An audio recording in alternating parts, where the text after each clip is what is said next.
Thank you for listening to Depictions Media Radio.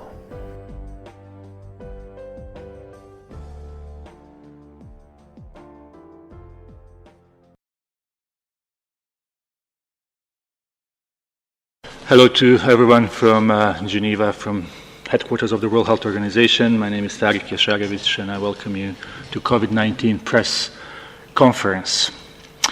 Today we have with us a number of speakers.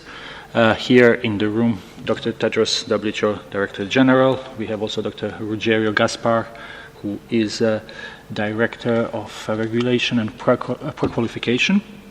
Online with us, we have Dr. Maria Van Kerkhove, Technical Lead on COVID-19, Dr. Mike Ryan, who is Executive Director, Health Emergency Program. We also have Derek Walton, who is our Legal Counsel, and we have also Dr. Martin Friede, who works on products, vaccines, and research. Journalists who are online, as always, should click icon raise hands to get in line to ask a question, if possible, only one question, so we can get as many as possible. As usual, we have simultaneous interpretation in 6 UN languages, also in Hindi and Portuguese, so journalists may use any of these languages to ask their question. As we do usually, we will provide the audio file immediately after the press briefing, and we will have a transcript early tomorrow morning posted on our website. Just before I give the floor to Dr. Tedros for his opening remarks, we will just have to sort a little technical detail here, so we will be with you in a second.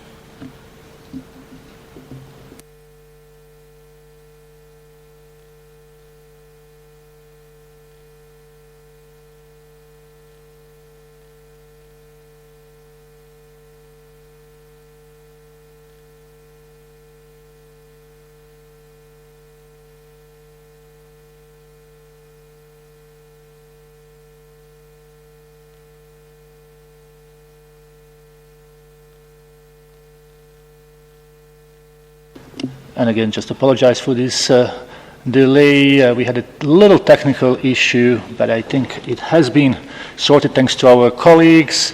So I give the floor to Dr. Tedros for his opening remarks. Thank you. Thank you, Tariq. Good morning, good afternoon, and good evening. Earlier this week, I had the honor of traveling to Bahrain and Kuwait, where WHO has opened our 2 newest country offices. I also had the opportunity to visit several facilities that have been set up to respond to COVID-19 in both countries, and was very impressed by the innovative and comprehensive approach they used to fight the pandemic. We now have 152 country offices around the world, in addition to the new ones in Bahrain and Kuwait. And they're central to what WHO does, supporting countries to strengthen health systems and improve the health of their populations.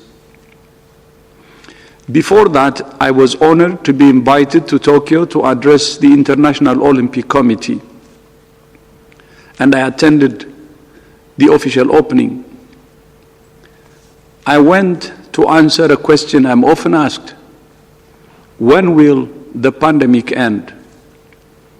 My answer was that the pandemic will end when the world chooses to end it. It is in our hands. We have all the tools we need. We can prevent this disease. We can test for it.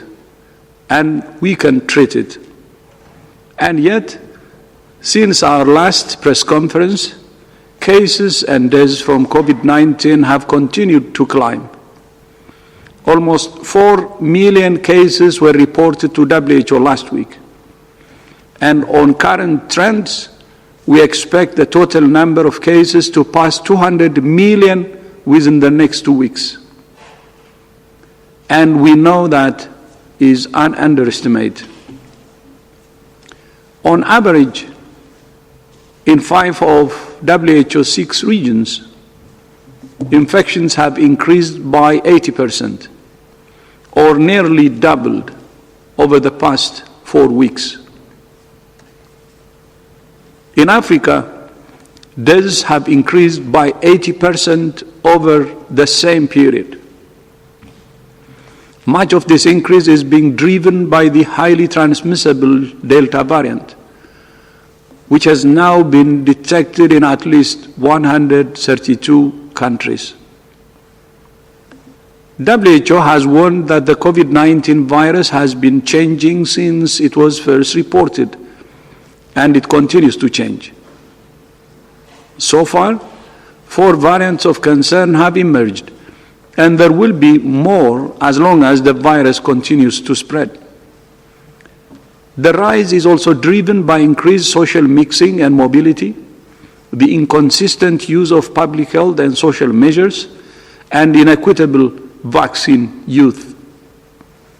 Hard-won gains are in jeopardy or being lost, and health systems in many countries are being overwhelmed. The increased number of infections is creating a shortage of treatment such as life-saving oxygen. 29 countries have high and rising oxygen needs, and many countries have inadequate supplies of basic equipment to protect frontline health workers. Meanwhile, testing rates in low-income countries are less than 2% of what they are in high-income countries, leaving the world blind to understanding where the disease is and how it's changing. Without better testing rates globally, we cannot fight the disease on the front line or mitigate the risk of new, more dangerous variants emerging. WHO is supporting countries with supplies of oxygen, with guidance to help countries better detect variants. And we continue to work daily with our global networks of experts to understand why the Delta variant spread so readily. But we need more. We need stronger surveillance.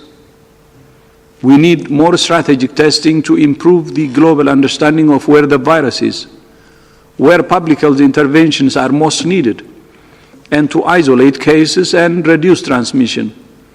We need patients to receive early clinical care by trained and protected health workers, with more oxygen to treat the seriously ill and save lives. We need well-trained and well-protected health workers and the systems to deliver the services and the tools to save lives. We need more research and development to ensure that tests, treatments, vaccines, and other tools remain effective against the Delta variant and other emerging variants. And of course, we need more vaccines. Last month, we announced that we were setting up a technology transfer hub for mRNA vaccines in South Africa as part of our effort to scale up production of vaccines. Today, we have taken another step forward with a letter of intent that sets out terms of collaboration signed by the partners in the hub. The partners are WHO, the Medicines Patent Pool, Afrigen Biologics, the Biologicals and Vaccine Institute of Southern Africa, the South African Medical Research Council, and the Africa Centers for Disease Control and Prevention.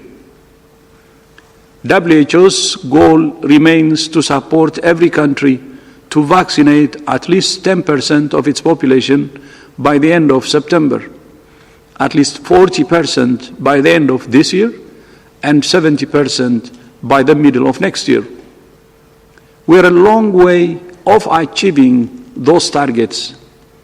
So far, just over half of countries have fully vaccinated 10% of their population, less than a quarter of countries have vaccinated 40%, and only 3 countries have vaccinated 70%. Almost a year ago, WHO began to express concern about the threat of vaccine nationalism. In a press conference in November, we warned of the risk that the world's poor would be trampled in the stampede for vaccines.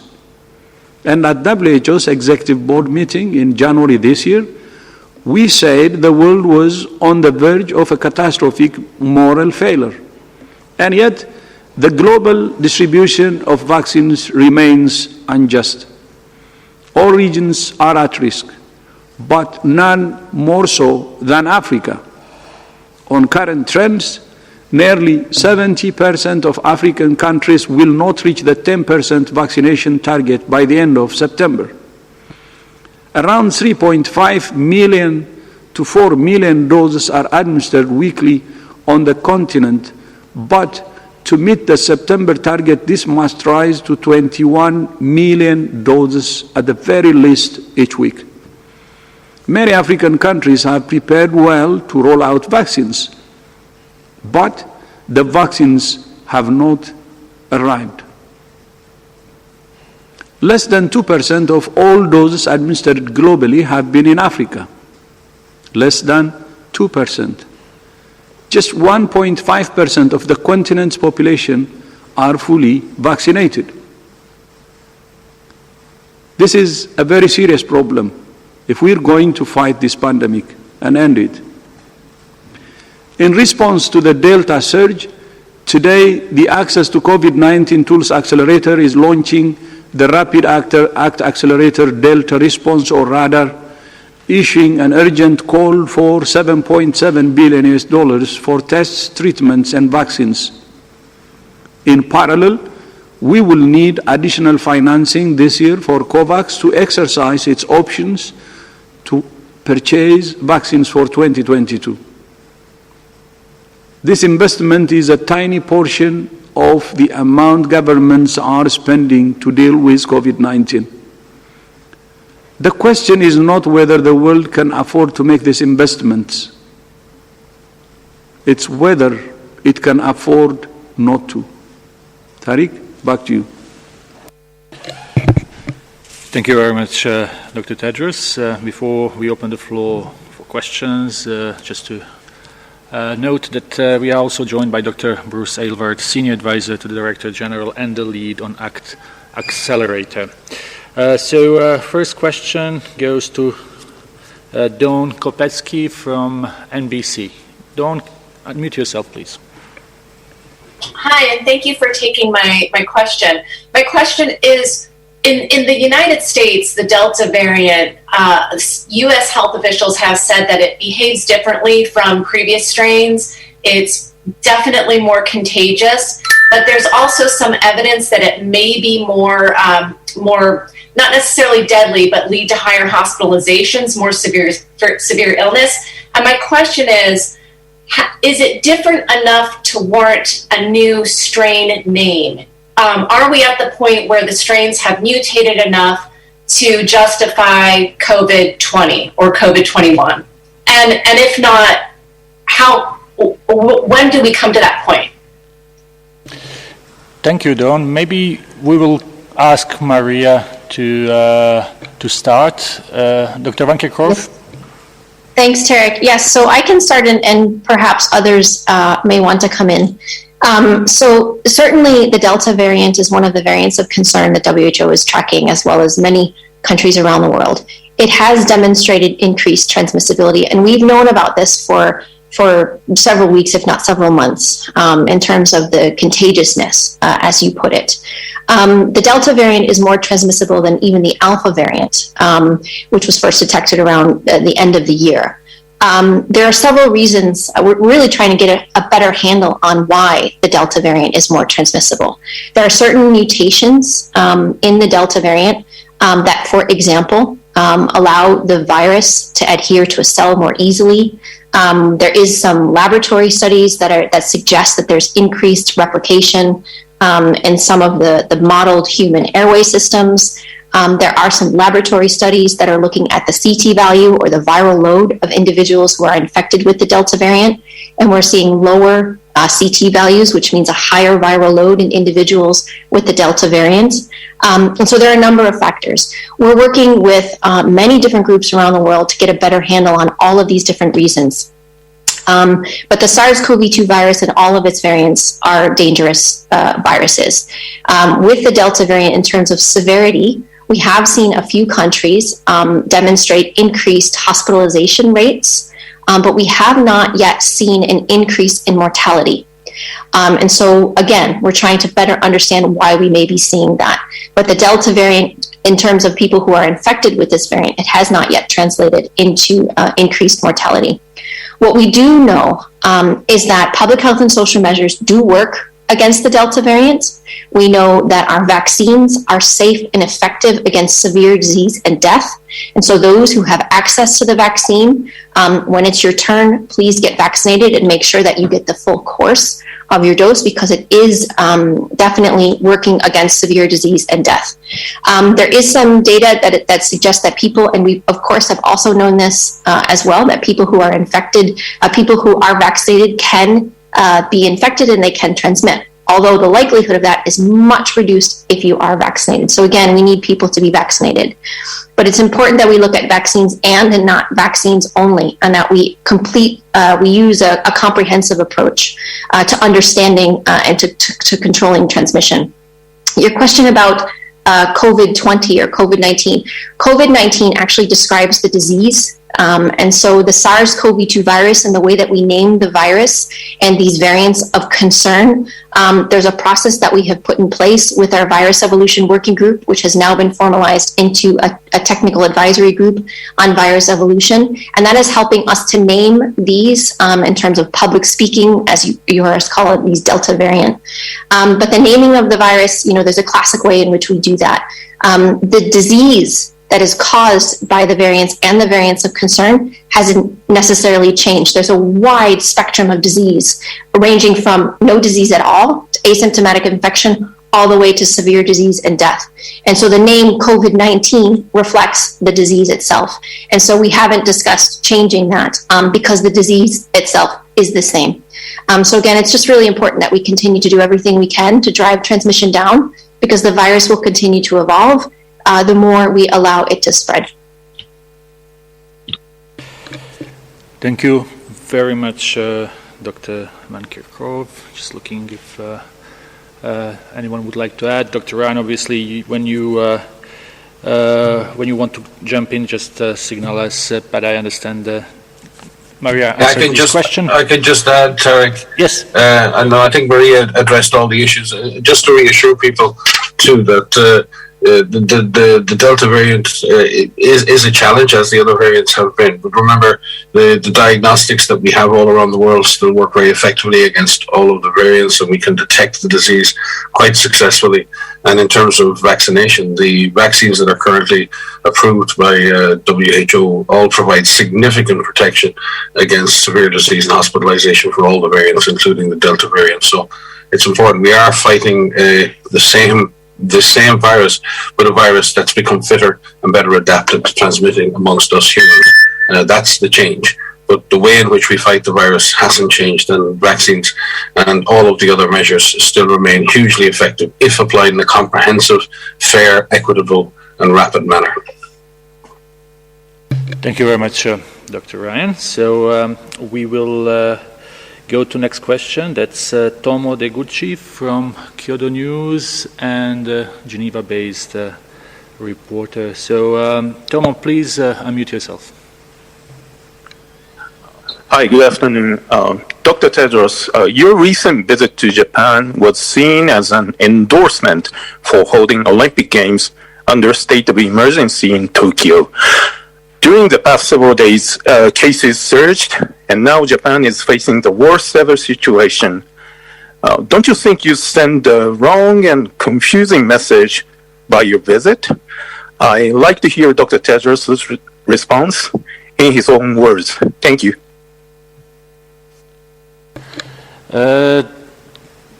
Thank you very much, Tomo, for this. Maybe Dr. Ryan would like to to take this one? Dr. Ryan? I think the issue in terms of the Olympics has been an extreme focus by the Japanese authorities, by the Tokyo Organizing Committee and by the IOC on having in place really comprehensive risk management measures. First of all, there's very, very strong surveillance in place, hugely regular testing of participants, of athletes, of delegations, a lot of measures to reduce risk of transmission, and including quarantine and isolation. So there's a very comprehensive set of measures in place to manage any risks of transmission. And yes, there have been a number of new cases in the last 24 hours, and as there have been cases, through the Olympics, there have also been, I think, over 3,000 cases in Tokyo in the last 24 hours, and more than 10,000 in Japan. So the Olympics is part of that overall context, and the risk management that's in place around the Olympics is extremely comprehensive. I think the Director General's trip was to highlight the need for the world to come together, the need for the world to act together, the need for the world to reduce the inequities that are truly driving this pandemic, and to focus on what are the true drivers of this pandemic.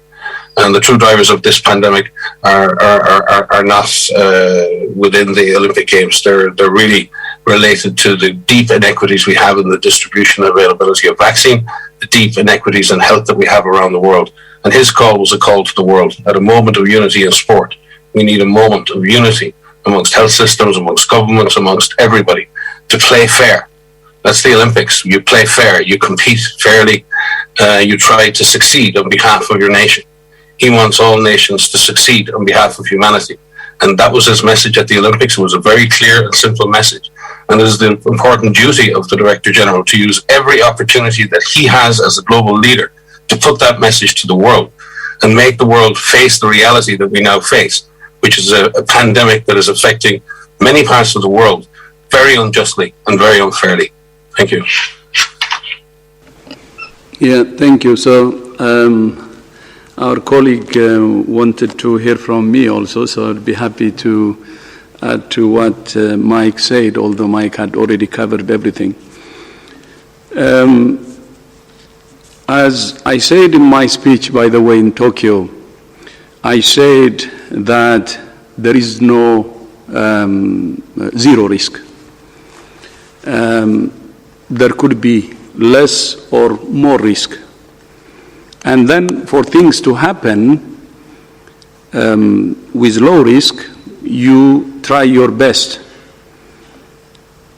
And what we have seen from what Japan did is, it did its best, and IOC, of course, they did their best to minimize risk, because nobody should expect zero risks. There will always be a risk, and there is no zero risk in life.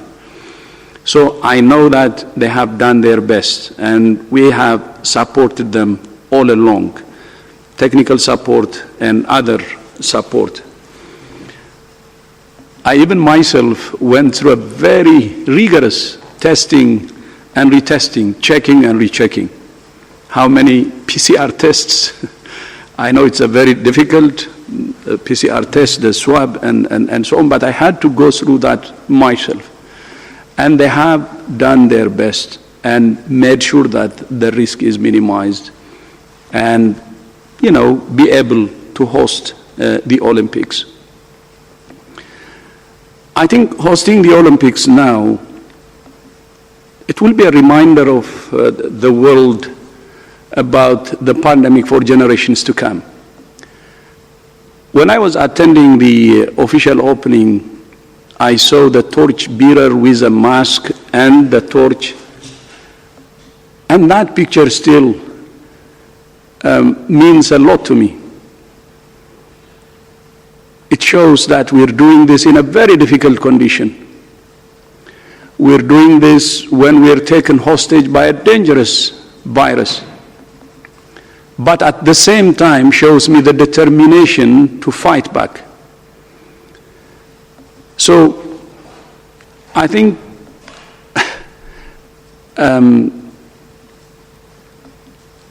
that picture many people have seen it, must be a reminder in what condition we are now, and I think for future generations to understand what this pandemic meant. Then the other part that Mike touched, I would like to say is, the very reason I wanted to be in Tokyo and to join IOC and the government of Japan in the Olympics is to use the platform to tell the world that we need to use the spirit of Olympics, the spirit of solidarity, the spirit of unity to end the pandemic. So taking the spirit of the Olympics from Tokyo to the whole world. So we do better. I said it in my speech earlier today. Do you really accept 1.5% vaccination in Africa while in some countries it's already 70%? Don't we need a platform like the Olympics to go and tell the truth that the world is actually morally, epidemiologically, and economically is doing the wrong things? Is it really wrong to go to the mountain top of the Olympics to call for solidarity? Are you saying that's wrong? I hope not. So that's why I went. So imagine that's the highest or the highest mountain, Olympic mountain now, while the Olympic is happening, where the world can hear what we have to say. I said the same thing that I have been saying for several months now, but I hope that created an opportunity to make it more clear, and that we are taking the wrong path, and that we need to use the spirit of the Olympics to correct it.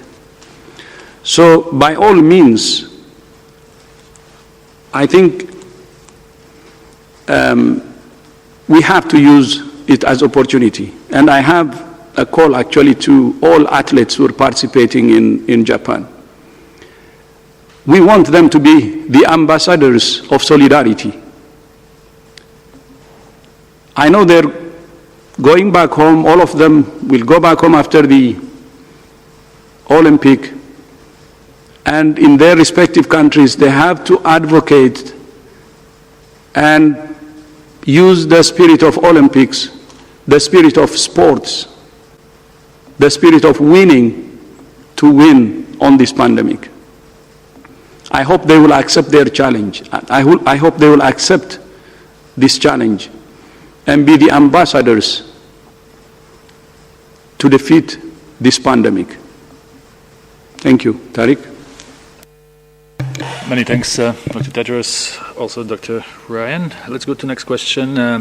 Agence France Presse, Christophe Vogt is with us. Christophe?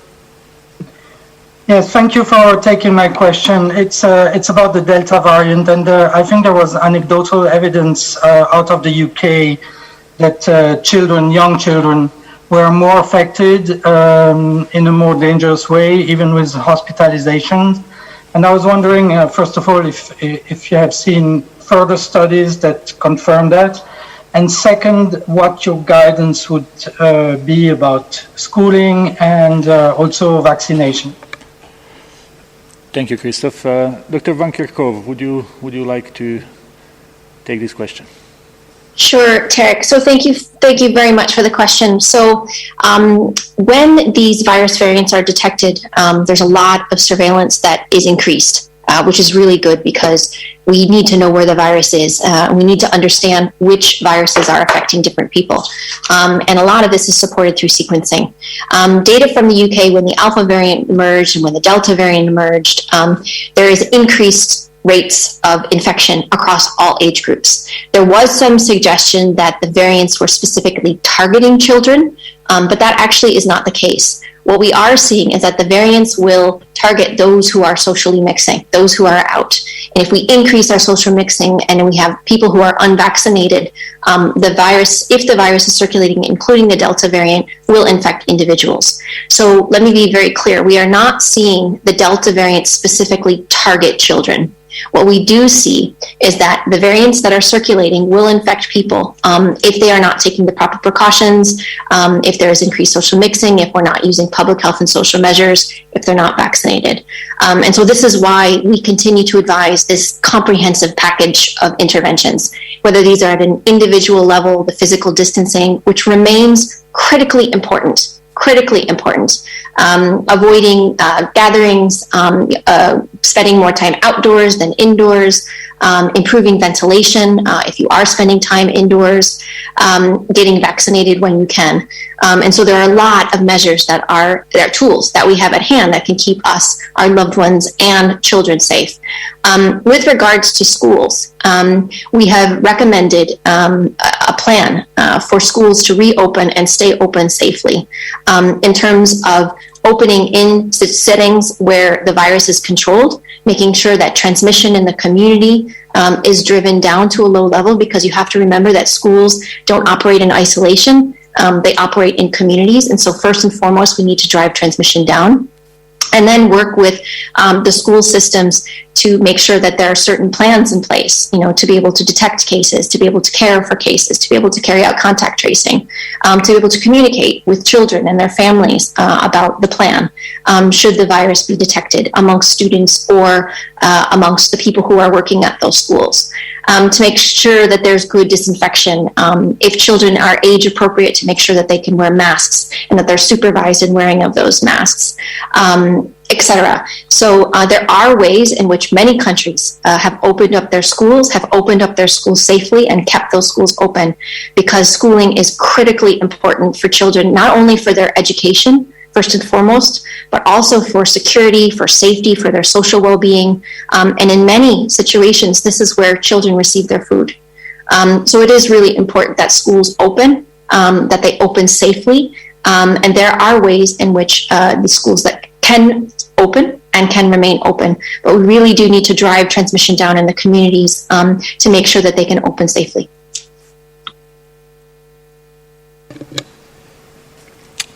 Many thanks, Dr. Van Kerkhove. So we will go to next question. Anjali Khemlani from Yahoo Finance. Anjali, please unmute yourself. Thank you. Yes, thanks for taking questions. I wanted to go back to what Dr. Van Kerkhove was saying about the Delta variant being transmissible. As you've seen, probably seen in today's reporting with the CDC in the US, there are internal documents that show just how transmissible it is. And for the past several weeks and months, I know that not just the World Health Organization, but other agencies have been struggling with the public health messaging about the Delta variant. So I wanted to know, the recent document shows how it's transmissible as the chicken pox. If Dr. Van Kerkhove or Dr. Ryan or anyone else wants to weigh in, if we could get maybe like 5 bullet points on how you could easily describe, almost at a kindergarten level or a very simple level, the concerns about the Delta variant. Thank you, Anjali. Dr. Van Kerkhove or Dr. Ryan? So perhaps I could start, and maybe Mike would like to come in. I mean, I think your question kind of highlights the challenges of being able to communicate about this. The virus itself, as it starts, is a dangerous virus. It's a highly transmissible virus. The Delta variant is even more so. It's doubly more transmissible than the ancestral strains. And it's about 50% more transmissible than the alpha strain. From a public point of view, if I was describing this at a kindergarten level to my own kids, it's a highly transmissible virus. Whether it's 100% or 1,000% or whatever percent more transmissible, this virus will spread if we allow it to.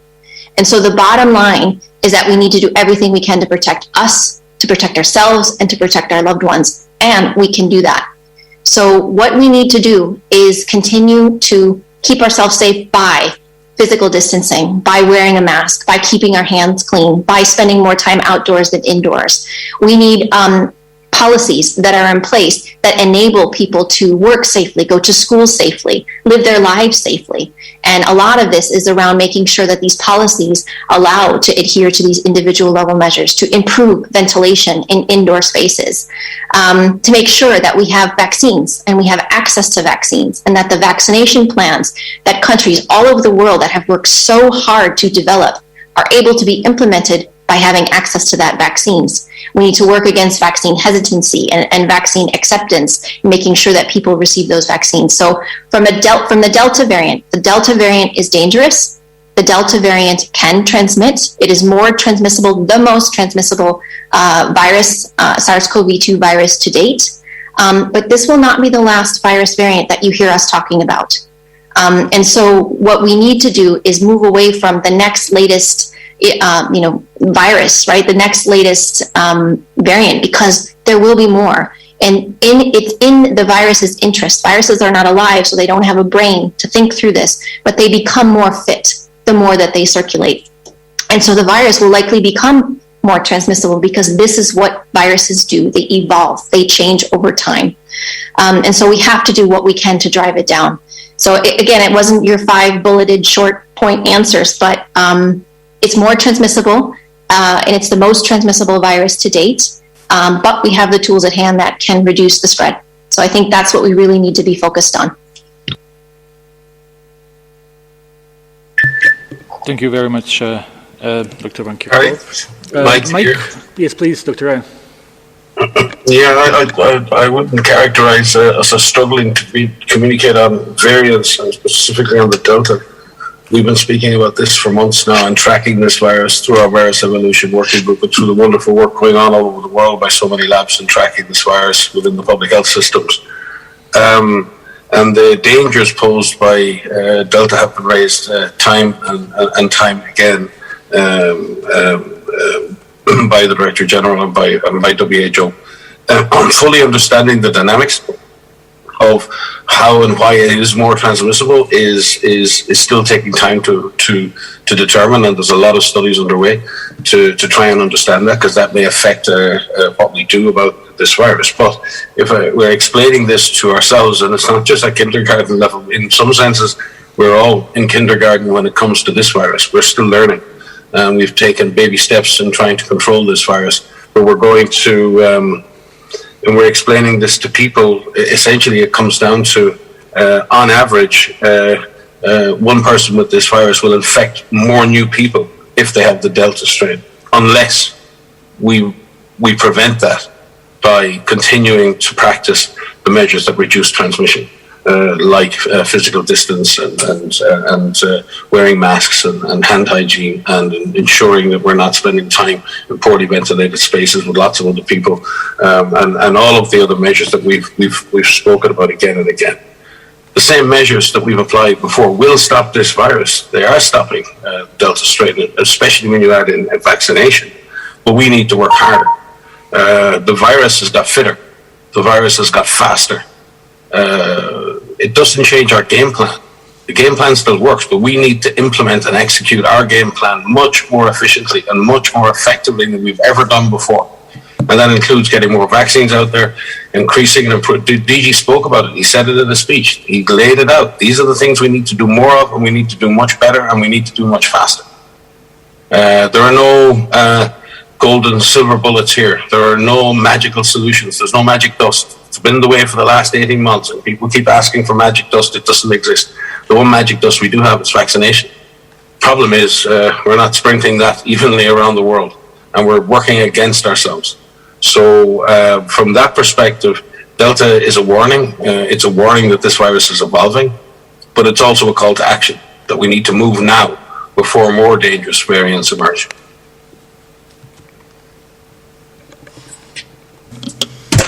Thanks, Tarek. It's Bruce here. Just come back, Angeli, to your question. When people say a virus is more transmissible in this case and what it means, as Mike Maria said, it's simple. More transmissible means more cases, more sick people, more hospitalizations, more ICUs filling up, which brings us to a choice. Do we do more stuff to stop it at an individual level, like Mike and Maria laid out, or do we have to go to more lockdowns to stop it? It's that simple. More cases, more sick people, more hospitalizations, more ICU overload, and then you get to your choice point. More lockdowns or more stuff to stop it by using your masks, using your distancing and your other measures. But then to the other point, just take a step back from one of the earlier questions, about vaccines and their equitable use. We could be at a very different point right now. Since the Director General held his last press conference, we have moved past 4 billion doses of vaccine administered. Now, if those vaccines had been administered to people over 60 years of age and at risk around the world, we basically could have gotten 2 doses into everybody at highest risk of severe consequences when we got to a disease or a strain like the Delta strain. We actually could have vaccinated them twice. That's how much vaccine's been used in the world. But because we haven't, we are seeing in so many countries now what we're calling, a diverging epidemiology. In one set of countries, we're seeing the cases go up, but the deaths stay low. In other countries, we're seeing the cases and the deaths go up. And that's another choice that we've got to make as a global community. Are we going to change that now and change it such that in both settings, cases may go up, variants may become more transmissible, but deaths and hospitalizations stay low. And that's the choice we make about the fair and equitable distribution of vaccines around the world. We've seen great improvements, and a huge shout out to those countries that have been sharing doses, to those manufacturers that have started to prioritize the low-income countries, but we are only at 1/10 of the level of the high-income countries still when it comes to the number of doses per 100 population. And in the face of the Delta variant, they're going to pay a very, very different price as a result. Thank you. Next question, Latika Burke from the Sydney Morning Herald. Latika? Thank you very much, guys. You would obviously have seen the recent comments by China saying that they do not believe that there is any need for a second push or probe into the origins of coronavirus. If they refuse to cooperate, what does that mean for any second phase of your investigation? Thank you, Latika. Dr. Ryan, would you like to address this? I think we're in very positive consultations now with a large number of member states, including our colleagues in China, to look at what we need to move forward next through the process of the Scientific Advisory Group on Origins, and building on the report of the Phase 1 mission, in which many studies were proposed going forward. And we do know that Chinese colleagues are implementing some, if not all of those studies at the moment, and we're looking forward to receiving updates from our colleagues in China on the implementation of those studies. We expect that work to continue in China and in other countries around the world. And I do think that where the DG has been clear in the past, we are expecting all countries, all member states of WHO to cooperate and support this process. And I suspect that we will get that cooperation. There's a lot of rhetoric out there at the moment, certainly. And all countries, the one consistent thing we've heard from all countries has been, let's not politicize the science, and the next thing that happens is the science is politicized. So what we want to do for all parties, and everybody is calling for this, there's widespread agreement amongst all of our member states, let's not politicize the process. So we believe we have the basis to move forward. We have a set of studies that can be taken forward. We want to bring together a scientific advisory group at Origins to help take that forward. We want to bring members of the international team into that process to maintain continuity with the previous process.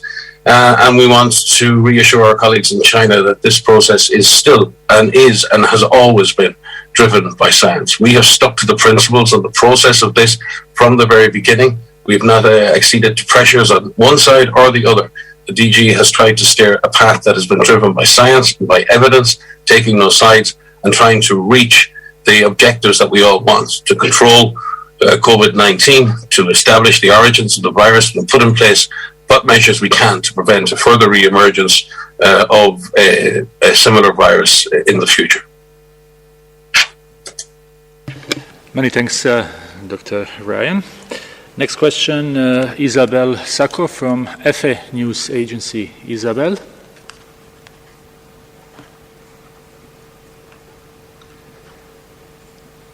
Yes, good afternoon. Thank you. I would like to have your comment, the scientific comment on the decision of the government of Israel to invite people over 60 years old to get a third dose of the vaccine, and because as you are calling all the time on the importance of being vaccinated, to invite people to get fully vaccinated as soon as possible, as soon as they can. But we see some of these countries that with one of the highest rates of vaccinated people, and getting in this vicious cycle over and over. So we will not be able to get out of this problem until we really get all people in the world vaccinated at 80%, for example. And do you think that this is realistic? Thank you. Thank you very much, Isabel. Dr. Elwold will try to have some elements. Unfortunately, we don't have Dr. O'Brien and Dr. Swaminathan today with us. Dr. Elwold. Thank you very much, Tarek. So first on the issue of booster doses, which we've discussed a number of times, and this doesn't relate to any individual country, to be very clear in the comments that I'll make. But first and foremost, we've explained there's two reasons that we want to be looking at booster doses if and when they may be needed. First, is there evidence? First, we look at the duration of immunity. Is immunity sustained for long enough, or do we need to boost it to ensure people remain immune? And the second thing we look at is whether or not the vaccines that we have available are no longer effective against certain strains of the virus. And this is particularly with respect to the ability to prevent hospitalization, severe disease, and death. And at this point, the evidence is quite clear that all of the vaccines appear to have a good impact against severe disease and hospitalization and death. Now, we're continuing to accumulate information, and we're also seeing that the immunity against and protecting people seems to be relatively robust at this point. So the highest priority for the world, now it's no longer, we're in a pandemic, which means we need to work together against this virus. We can't think about a priority for a country or a community. They will have differential experiences, but we have to think about how do we approach this as a world.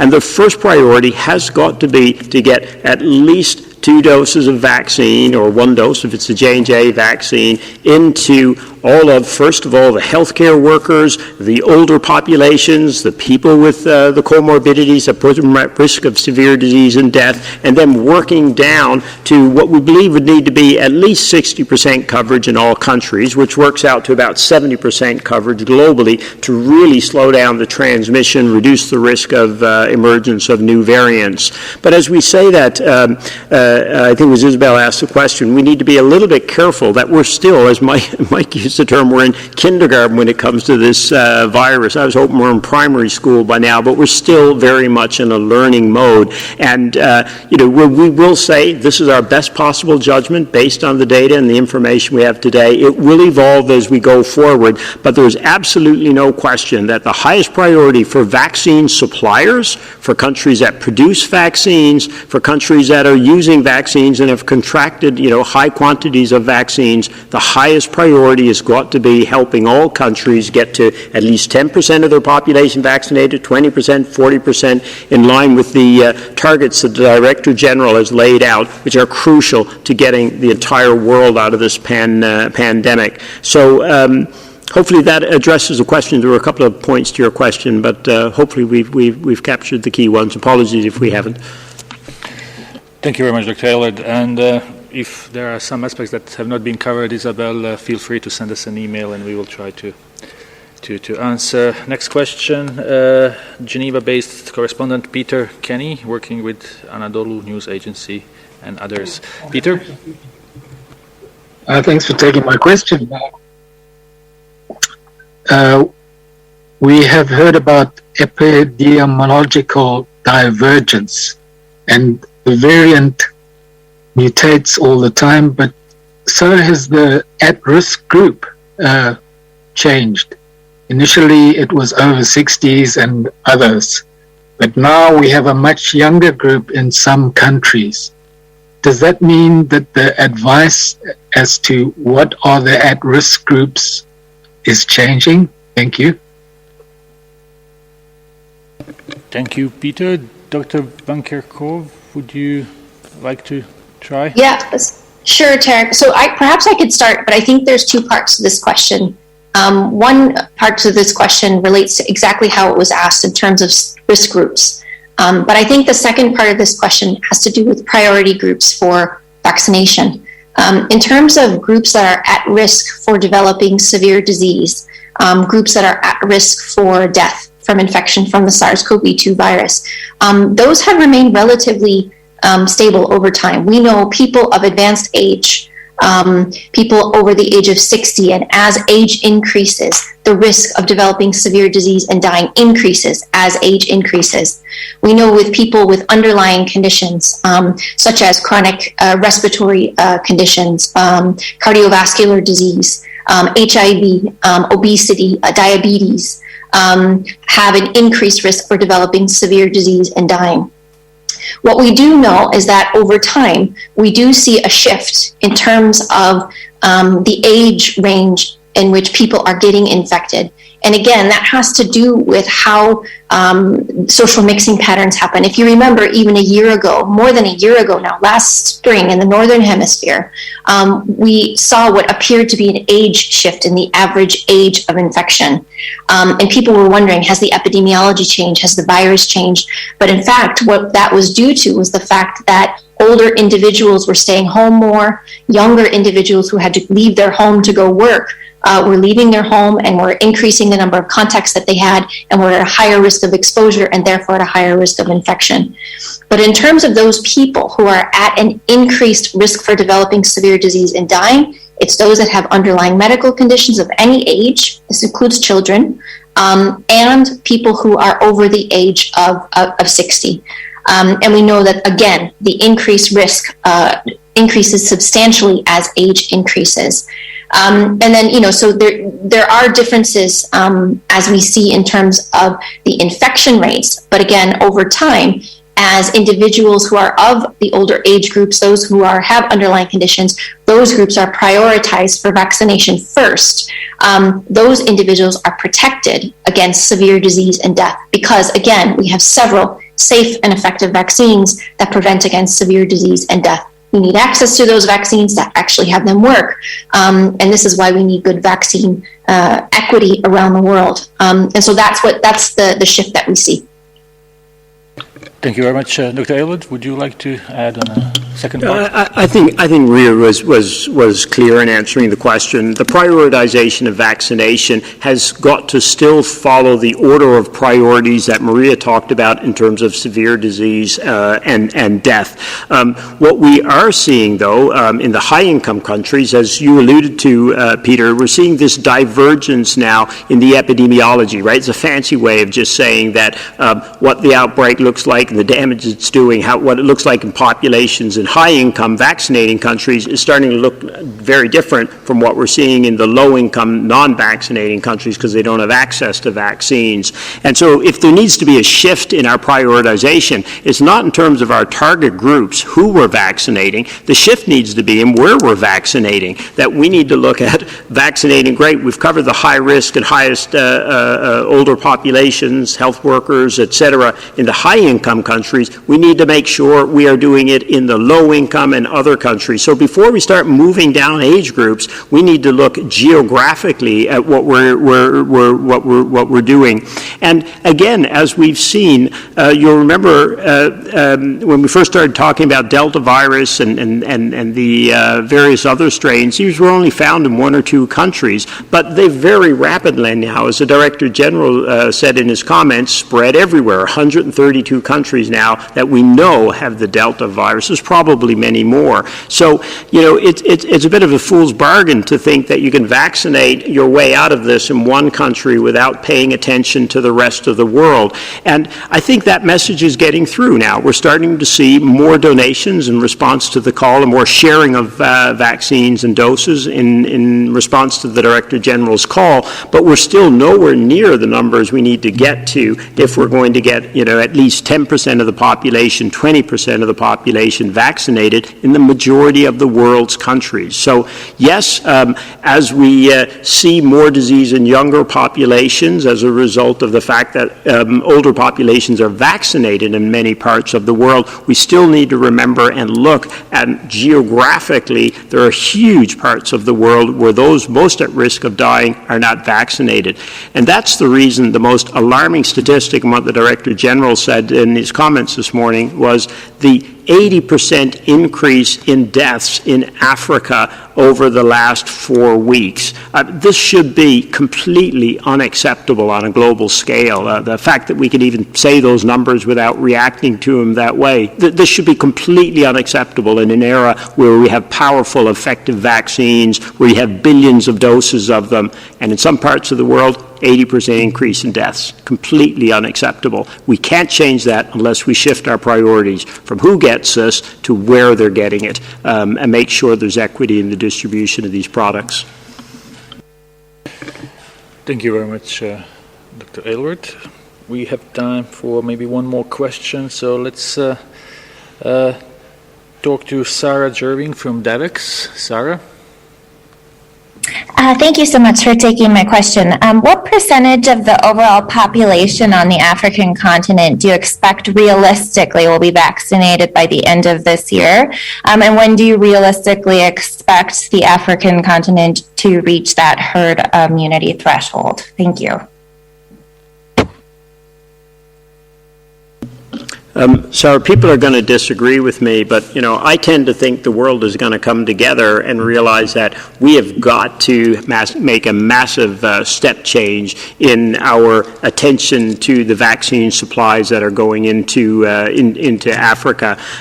If we look right now, we are not on track to hit 10% coverage in Africa by the end of this year. Now, that should be a scar on all of our conscience, quite frankly, if that were to evolve. There is absolutely no reason that should be the case. There's enough vaccine in the world, there's enough money in the world, there's enough absorptive capacity definitely on the African continent, enough demand for the product that they could easily hit 30-40% coverage were the vaccine made available. So our key and our goal, and what I spend my days doing, and an awful lot of other people like the Director General, is trying to look at how do we shift more product into that pipeline so that we can make sure that realistically we're well over 20%, 30% by the end of this year, and ideally we are up to 40%.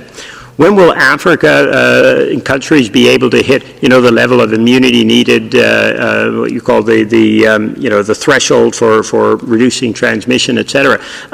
Unfortunately, Africa does not control, in the countries of Africa, that decision right now. Right now, that decision rests with a number of CEOs and the boards of major companies that supply vaccines, of countries that produce vaccines, and of countries that control the contracts for the majority of the world's vaccines. We need all of them working together, freeing up product so that it can get to the African countries of Africa and so that they can boost their coverage levels. That's the problem that we're dealing with, quite simply. So, I think it'd be a terrible thing for us to say, well, realistically, we think it will reach 10% or 20%. Realistically, it has to hit 40% at least, like the rest of the world. And we should never be talking about what do we think is going to happen in Africa versus America or versus Europe. We should have the same standard, we should have the same ambition, we should have the same aspiration, and be driving for the same coverage levels, right? So if Europe gets to 70-60% by the end of this year, why shouldn't Africa get there? That's the way we should be approaching these questions. It's not right to be thinking differentials across these places, because frankly, it's a function of the choices that are made outside of Africa about the coverage that we can get to right now, and that's a dynamic that has to change. That's part of the reason as well, you're seeing such a collective effort on trying to get production capacity into Africa so that they can actually produce vaccines for use on the continent, have more control over the supply chain. So, Sarah, coming back, what's realistic? Realistic is to get to 50, 60% if the product was made available. Will we get there? That's the challenge to the world. But we should be measuring what's the delta, the difference, not the Delta virus in this case, the difference between where we are in the continent and elsewhere around the world, where we are in Europe, where we are in the Americas. If all lives are equal, the effort we put into protecting them should be the same as well. Many thanks, Dr. Aylward, and to all of our speakers who were online or here in the room. I will give the floor to Dr. Tedros for his closing remarks. Yeah, thank you, Tariq, and thank you also to all media colleagues who have joined today, and see you in our upcoming presser. Bon weekend.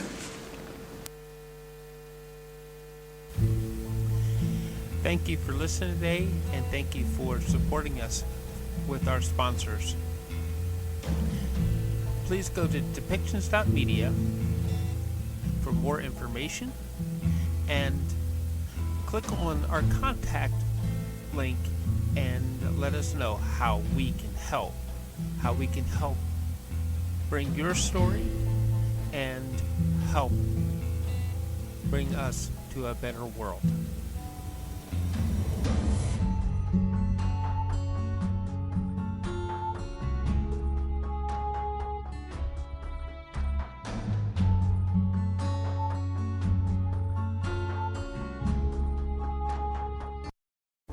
This show has been produced by Depictions Media. Please contact us at depictions.media for more information.